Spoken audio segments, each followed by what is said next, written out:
Hallelujah, Hallelujah, Hallelujah.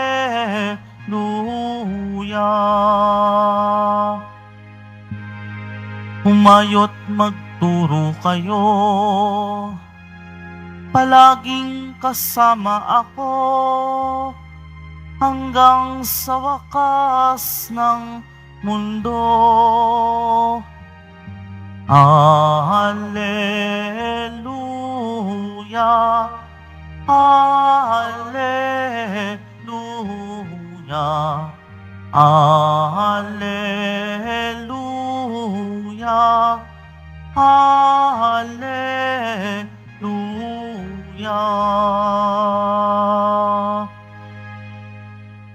Sumainyo ang Panginoon. At sumairin. Ang mabuting balita ng Panginoon ayon kay San Mateo. Papuri sa iyo, Panginoon. Noong panahong iyon, sinabi ni Jesus sa kanyang mga apostol, "Humayo kayo at ipangaral ninyo na malapit nang maghari ang Diyos. Pagalingin ninyo ang mga may sakit at buhayin ang mga patay.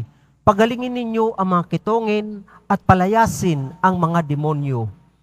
Yamang tumanggap kayo ng walang bayad, magbigay naman kayo ng walang bayad. Huwag kayong magdala ng salapi, maging ginto, pilak o tanso sa inyong mga lukbutan.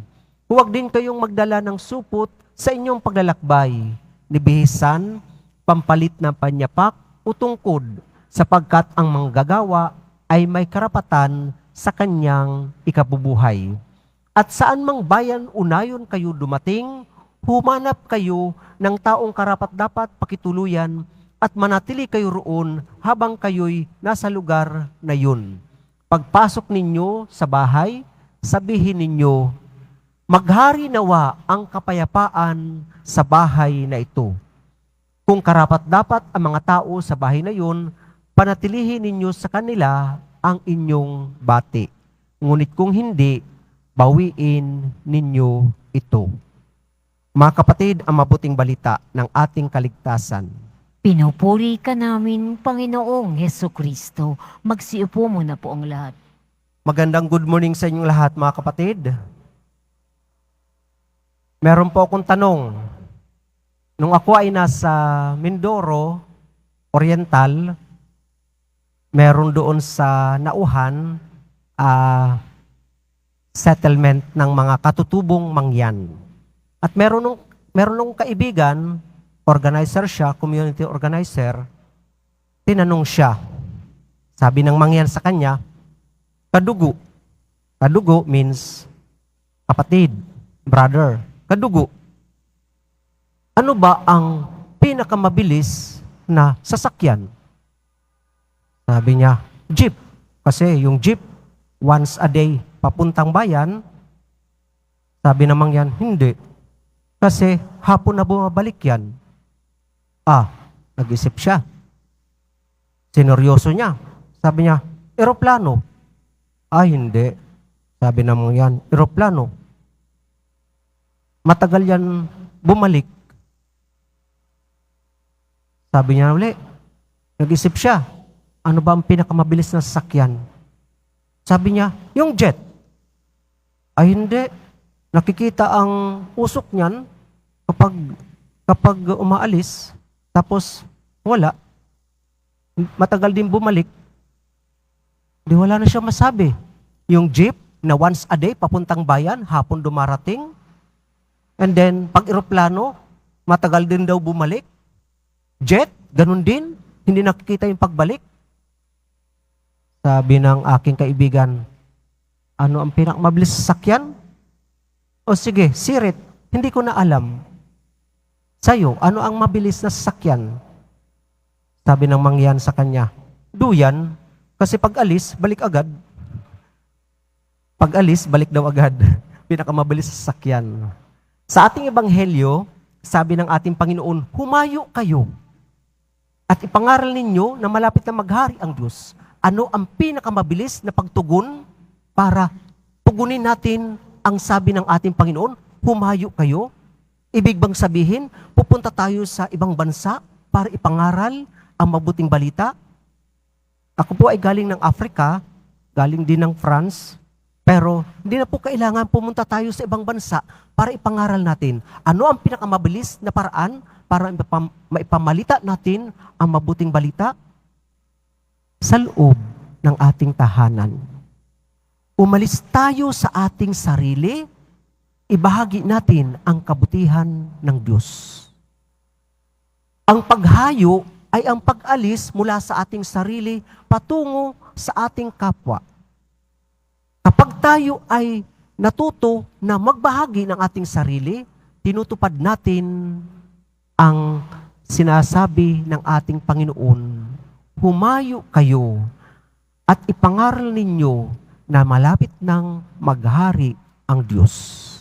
Kapag tayo ay nagbabahagi ng ating sarili, pagalingin ninyo ang mga may sakit, buhayin ang mga patay. Ibig pong sabihin, lumalaw tayo sa mga may sakit. Bigyan natin sila ng pag-asa na yung kanilang buhay, yung kanilang karanasan, hindi sila nag-iisa. Karamay natin sila. Kasama natin sila. Hindi po kailangan pumunta ng ibang bansa para ipahayag ang mabuting balita. Sa loob pa lamang ng ating tahanan, maaari na tayong umalis sa ating sarili at ibahagi ang pagmamahal at pagbabahagi ng kabutihan ng Diyos. Pagalingin ang mga may sakit, buhayin ang mga patay. Sa mga taong nawawala ng pag-asa, ang ating presensya ay napakaganda. Kasi ang taong walang pag-asa, para silang patay, walang espiritu, pero kapag tayo nagbahagi ng ating sarili, maramdaman nila, kasali sila at ang kanilang buhay ay merong silbi. Mga kapatid, opo, sa bawat pagkakataon, maaari nating ibahagi ang kabutihan ng Diyos. Kaya nga kung ngayon, ating ginugunita ang kapistahan ni San Bernabe, itunuturing na apostol. Bakit po tinawag na apostol? Hindi po siya kabilang sa 12. Hindi po. Si Pablo, ganun din. Hindi rin siya kabilang sa 12. Pero ano ibig sabihin ng apostol? The one who is being sent. From the Greek word apostelo, ibig sabihin to send, dahil ang banal na espiritu, sila ay inihayo upang ibahagi ang pangangaral ng mabuting balita. Sinabi dito sa huling pangungusap, bahagi ng ating unang pagbasa. Samantalang sila'y nag-aayuno at sumasamba sa Panginoon, sinabi sa kanila ng Espiritu Santo, ibukod ninyo sina Bernabe at Saulo. Si Saulo, naging si Pablo siya. Sila'y hinirang ko para sa tanging gawaing inilaan ko sa kanila. Ang paggabay ng Espiritu Santo ay napaka-linaw na silang dalawa ni Saulo o Pablo ay hinirang upang ibahagi ang mabuting balita. Pero ang pagiging misyonero, hindi lang po sa mga apostol, hindi lang po kay Pablo, kay Saulo, o sa mga pare, obispo, sa pope, kundi sa bawat binyagan. Bawat Kristiyano, tayong lahat, ay misyonero. At kapag tayo ay nagbabahagi ng ating sarili sa kapwa, binabahagi natin ang kabutihan ng Diyos, nagiging misyonero tayo. Ang mahal na ina, ang Blessed Mother, misyonero siya. Misyonera. Bakit? Di po ba? Sa pagbubuntis niya pa lang, dumalaw na siya sa kanyang pinsan na si Elizabeth, dala-dala ang batang Jesus sa kanyang sinapupunan at sa kanyang pagpapakita sa bawat bansa na kanyang pinupuntahan. Nagsasabi lang siya, manalangin, magtika sa mga kasalanan, sundin ang aking anak, ang Panginoong Hesukristo, ang Puong Nazareno.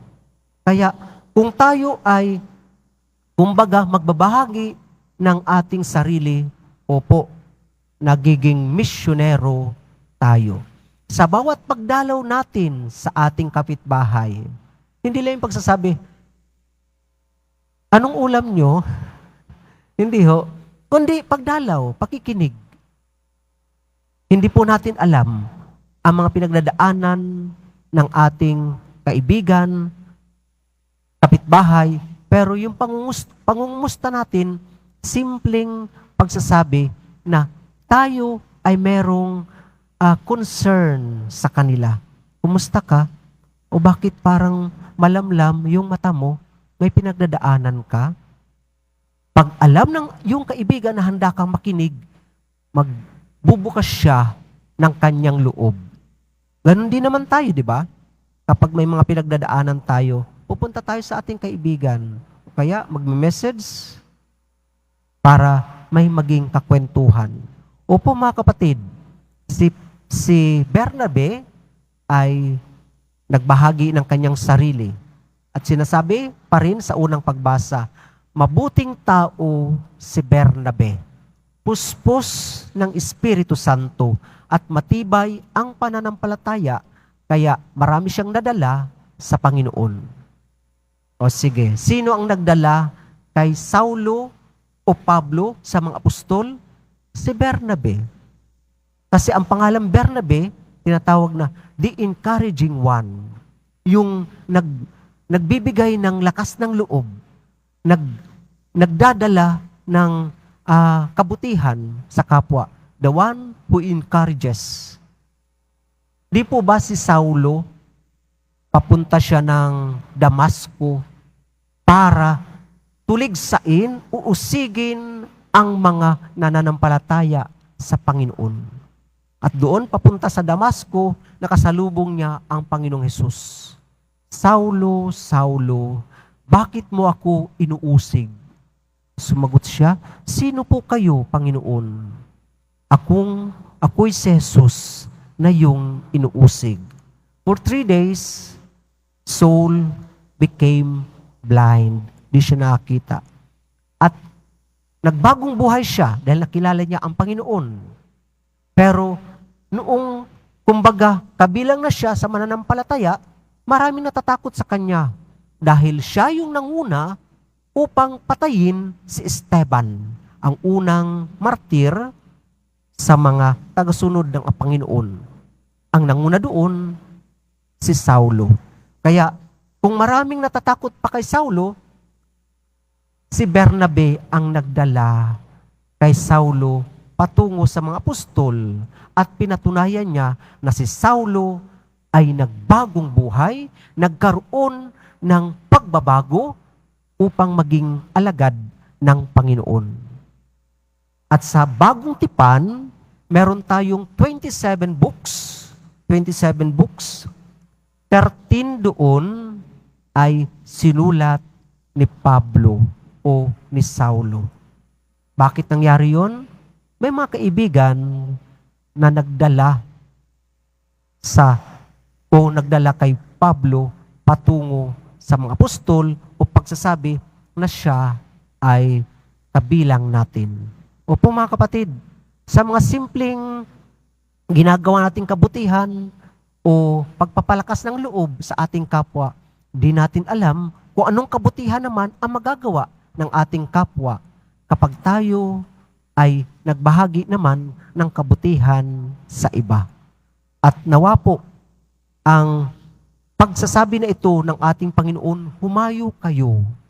Lumabas tayo sa ating sarili. Let us learn to reach out.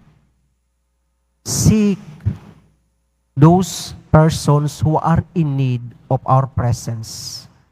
Sigurado ko po, tayo ay inihayo din ng Panginoon para sa taong iyon upang ang ating kapatid ay makaramdam ng presensya ng ating Panginoon.